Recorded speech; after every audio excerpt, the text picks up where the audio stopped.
Hello and welcome to the Nerd Crew. I'm Mike, and I think it's safe to say that today the Force is with us. Are we going to cut to the intro?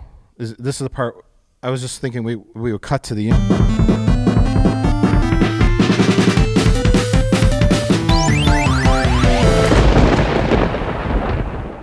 Hi, I'm Jay, and since I've been doing these nerd culture videos on YouTube, people have called me a shallow, talentless, brainwashed sycophant.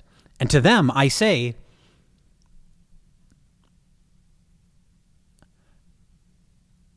that's right, Jay. And I'm Rich Evans, and I love all things pop culture, especially Porg. I fucking love Porgs!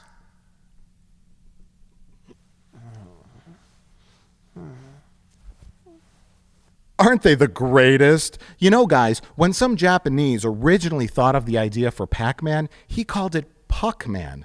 But when it came here to the U.S., some clever businessmen thought, you know, some creeps are going to deface the sides of those arcade games and make it say F***Man. It's a real good thing Porg isn't close to any other word. It's close to pork, which is kind of appropriate because I'd really like to eat one of these little guys. I wonder if you skinned one, would it still be as sexy? Well, guys, while we're on the subject of porgs, it's time to talk about Star Wars: The Last Jedi. I love Star Wars! that's right, Mike, and this is a cause for celebration because this last Sunday, we all attended the premiere in Los Angeles, California. We're important people. We are very important. I had a laminate around my neck.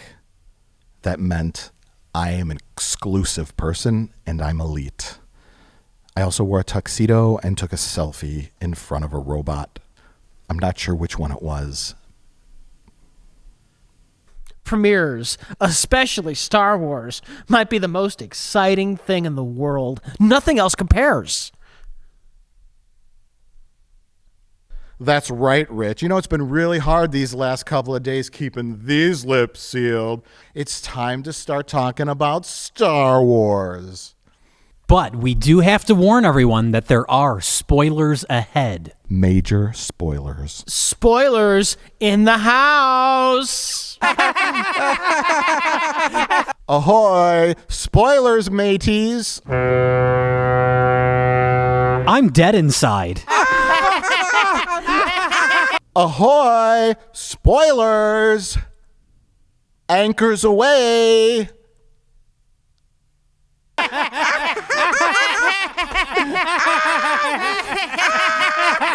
I'm dead inside. I wore a tuxedo to the premiere because I'm a YouTuber. I wore a t-shirt that looks like a tuxedo because I'm pathetic. Well, guys, let's first start with our initial reactions. Me personally, I loved this film. Best Star Wars film I've ever seen. Yes, and me personally, I loved this film. Best Star Wars film I've ever seen. Well, me personally, I love this film. The best Star Wars film I've ever seen. Wow, it's amazing. We have such similar opinions, yet different. It's important to mention that our enthusiasm for the film has nothing to do with the fact that we were invited to the premiere despite being pathetic nobodies. Well, guys, let's just talk about the story. First of all, it's epic, but at the same time, it's small. It's action-packed, but at the same time, it's subtle.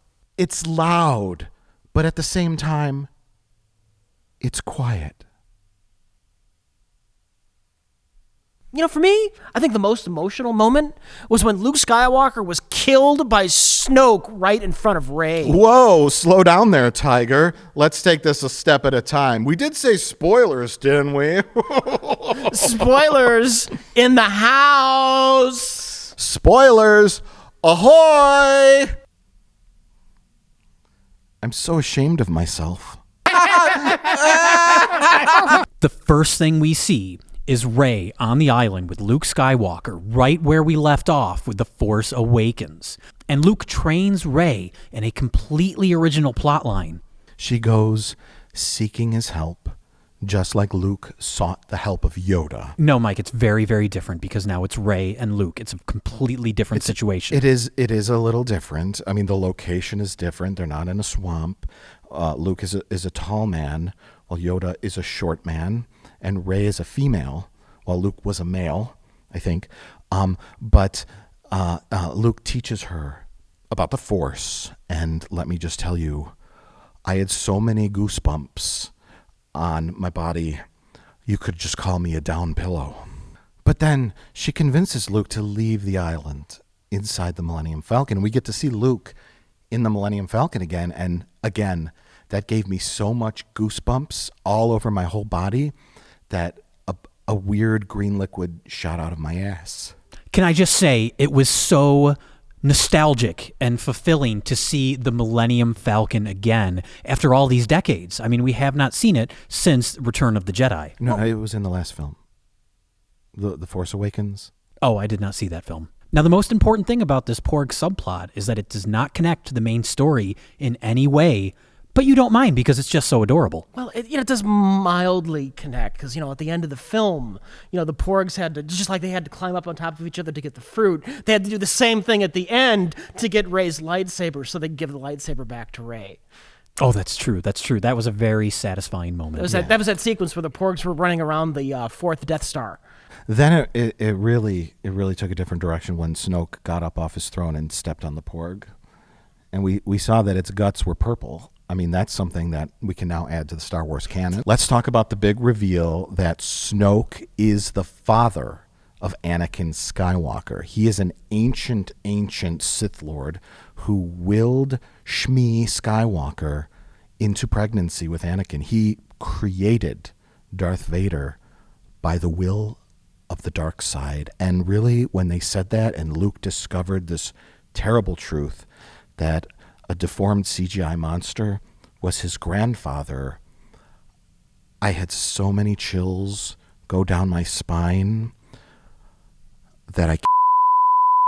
Well, setting aside the main storyline, which is Luke and Rey and Snoke and Adam Driver's character, what's his name? Kyle Ren or something? Setting aside that main storyline, the sub-storyline is that Captain Phasma has crawled out of the dumpster and wants revenge on Finn. And so they fight in an epic showdown. And let me just say, it made my skin crawl because it was terrible. And I would like to come back. You mentioned Captain Phasma. I would like to say how satisfying it was to see that Captain Phasma was still alive because he was my favorite character in the last film. Well, now that we have thoroughly discussed all the major plot points and spoilers of this film, which is okay because the embargo has lifted now, we should really talk about the cast. That's right, Jay. The cast, simply amazing. Daisy was excellent. Mark, he was great. It's great to have him back. Adam, Carrie, rest in peace, Carrie Fisher. Phenomenal performances. Maybe, dare I say, Oscar-worthy. But, Mike, we should highlight the minority actors in the film that all play minor roles. Yes, everyone was excellent. Oscar, Lupita, Benicio, and newcomer Kelly Marie Tran, who plays Rose. That's right, Rich. And it's also worth noting that Star Wars The Last Jedi is the very first Star Wars film to be directed by a minority, thus fulfilling Kathleen Kennedy's promise of having diversity not only in front of the camera, but behind the camera, too. It is going to happen. We are going to hire a woman who's going to direct a Star Wars movie. I have no doubt. Mike, this movie's directed by Rian Johnson. He's very white. I thought it was a black guy. Let's just take a moment to highlight the diversity in the director's chair for past and future Star Wars films. It's a very exciting road ahead. Star Wars, white guy. Empire Strikes Back, white guy. Return of the Jedi, white guy. The Star Wars prequels, white guy. Star Wars The Force Awakens, white guy. Star Wars Rogue One, white guy. Star Wars Episode 8, white guy. The Han Solo standalone film, white guys who were fired and then replaced with white guy. Star Wars Episode 9, white guy who was fired and replaced with white guy. Very cool. Yes, so much diversity.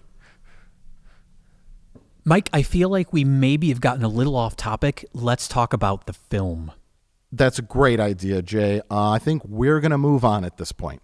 Mike, it's funny that you mentioned "we're" because when Rian Johnson officially announced that the first word in The Last Jedi was "we're," I was so excited I didn't leave my house for 4 days.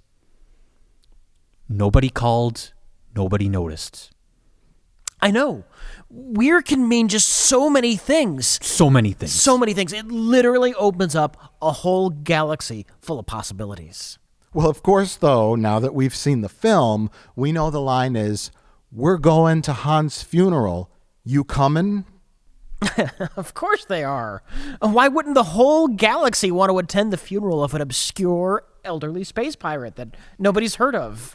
But wait, guys, there's more. I have in my hand a leaked memo about the Episode 9 script that features the first word uttered in the film. Oh my God! Tell me what it is. I need to know. This is an exclusive. I can't even talk. This is an exclusive. Did you say that already? I said this is an exclusive. I said it much more professionally than you did. Jay, what is the first word of the Episode 9 script? This is fucking amazing news. What word is it, Jay? Jay, what's the fucking word? Is it some? Is it they? Oh my God, I think it's hello. Is it the? I can tell you if you stop trying to guess it. Okay, Rich, just let him talk. It's. What? What is it? It's. I think he's stuttering. Jay, are you having a stroke?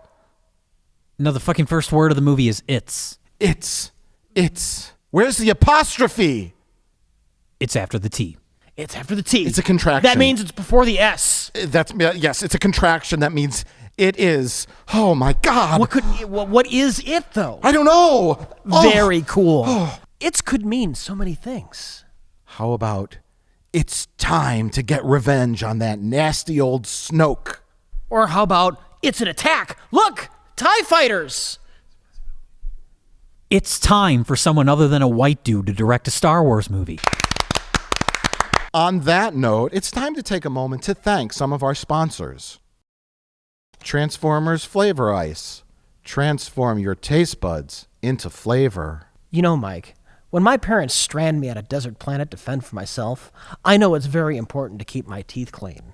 And that's why I use Star Wars Crest Minty Fresh Breath toothpaste. The same kind Ray used. She knows it's important. Do you? Another sponsor is Campbell's BB-8 soup. It tastes like droid. Chewbacca Cheez-Its. Enough to satisfy the hunger even of a Wookiee. And don't forget, salad with a picture of Star Wars on it. Nothing says salad like Star Wars. Aquaman mini cupcakes. By Tasty Cake. It's like an ocean in your mouth. Giant Batman Candy Cane. BB-8 Suave Shampoo. Fucking Ray Band-Aids. Superman Candy Cane. Star Wars Captain Phasma Gelatin. R2-D2 Razor. Spider-Man String Cheese. Superman Razor by Gillette. A much cheaper option of removing your mustache than spending $50 million on CGI. Wow, what a cool product. Wow, what a cool product. And lastly, Finn Gogurt, for when you're on the go and you need to squirt something into your mouth. Now that we're done with all of our sponsors and the review embargo has finally been lifted, it feels great to have talked about what we thought of The Last Jedi. That's right, and you know what? We can't wait for you to see the movie yourselves when it officially opens on December 15th, 3 days from now. Wait, 3 days from now? No, it's 4 days. Today's Monday. Today's Monday? Yeah. Monday, December 11th? Yes. But the review embargo lifts Tuesday, December 12th. But if today's Monday, that means...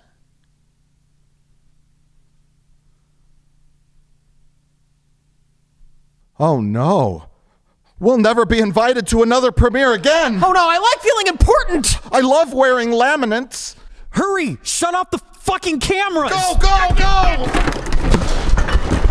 Get to the camera!